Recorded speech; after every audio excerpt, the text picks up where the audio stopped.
Brian dan Sally mengenyam pendidikan yang baik. Mereka bertemu dan akhirnya menikah. Mereka memiliki pekerjaan yang baik. Brian memiliki jabatan tinggi di sebuah perusahaan multinasional, berpenghasilan besar, mendapat fasilitas dari kantor berupa mobil dan rumah. Mereka sangat menikmati hidup.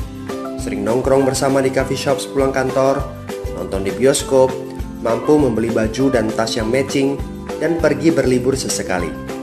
Tapi, kenyataan sebenarnya tidaklah demikian. Utang kartu kredit mereka terus menumpuk tak berujung. Setiap akhir bulan merasa kehabisan uang. Mereka memiliki barang-barang bagus, tetapi tabungan masa depan kacau balau. Brian dengan mudah membeli ini, tapi bukan ini. Tabungan 100 juta pun rasanya masih jauh sekali. Sudah kerja lebih dari 10 tahun, tapi belum sanggup membeli rumah sendiri. Masih tinggal di rumah milik kantor dan mengendarai mobil milik kantor. Tanpa disadari, keluarga ini menggali lubang kemiskinan. Keuangan mereka hanya cukup untuk membiayai kehidupan keluarga saat ini. Mereka harus terus bekerja untuk menghasilkan uang. Pertanyaan yang paling ditakutkan adalah bagaimana jika mereka sudah tua, kemampuan bekerja sudah menurun, atau salah satu anggota keluarga terdiagnosa penyakit serius yang membutuhkan biaya yang sangat besar. Apakah kehidupan Brian dan Sally mencerminkan kehidupan Anda? Apakah saat ini Anda memiliki penghasilan tetapi sebelum akhir bulan sudah merasa kehabisan uang? Memiliki hutang berkepanjangan yang tidak ada habisnya? Memiliki barang-barang bagus tetapi khawatir karena tidak punya tabungan? Memiliki hidup yang berkecukupan tetapi khawatir tidak mampu menyekolahkan anak-anak dengan baik? Memiliki rumah tinggal tetapi berkemungkinan besar harus menjual rumah bagus ini karena tidak punya dana pensiun? Jika Anda menjawab ya pada salah satu saja pertanyaan tadi, saatnya untuk memperbaiki diri. Mau jadi seperti apa kita ini kalau ternyata kita sebetulnya hanya gaya dari luar saja? Mau hidup kropo seperti ini sampai kapan? Aha, mari kita mulai menabung. Nah, apakah menabung saja cukup? Berapa banyak yang bisa Anda sisihkan untuk ditabung setiap bulan? Mari kita ambil contoh. Anda berencana untuk memiliki rumah dan mobil.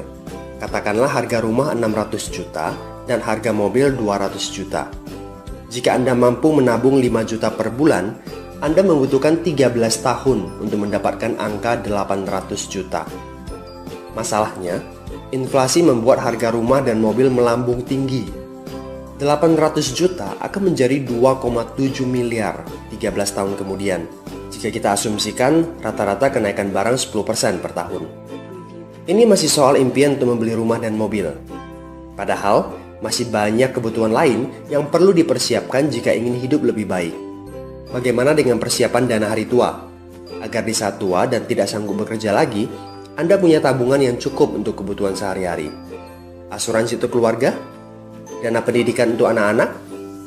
Dana tak terduga untuk keperluan dadakan jika dibutuhkan, seperti keluarga sakit, dan lain-lain. Artinya, Anda perlu lebih banyak uang untuk ditabung. Bayangkan jika satu bulan Anda hanya bisa menabung kurang dari 5 juta. Sudah jelas, jika langkah Anda hanyalah menabung, Anda seperti sedang menggali lubang kemiskinan. Hal utama yang perlu Anda lakukan adalah meningkatkan penghasilan Anda. Anda mungkin bertanya bagaimana saya bisa melakukan itu dengan segala kesibukan yang saya miliki sekarang. Apakah saya bisa tetap mencari income tambahan di luar sana tanpa mengganggu pekerjaan utama saya? Seandainya bisa, apa yang bisa saya kerjakan saat ini? Nah, langkah pertama yang perlu Anda lakukan saat ini adalah menghubungi teman yang menunjukkan video ini kepada Anda. Dia punya akses untuk jawaban dari pertanyaan Anda. Informasi. Itu yang Anda butuhkan saat ini. Terbukalah. Seperti parasut, pikiran hanya dapat bekerja saat terbuka. So, segera hubungi teman Anda dan dapatkan video informasi berikutnya.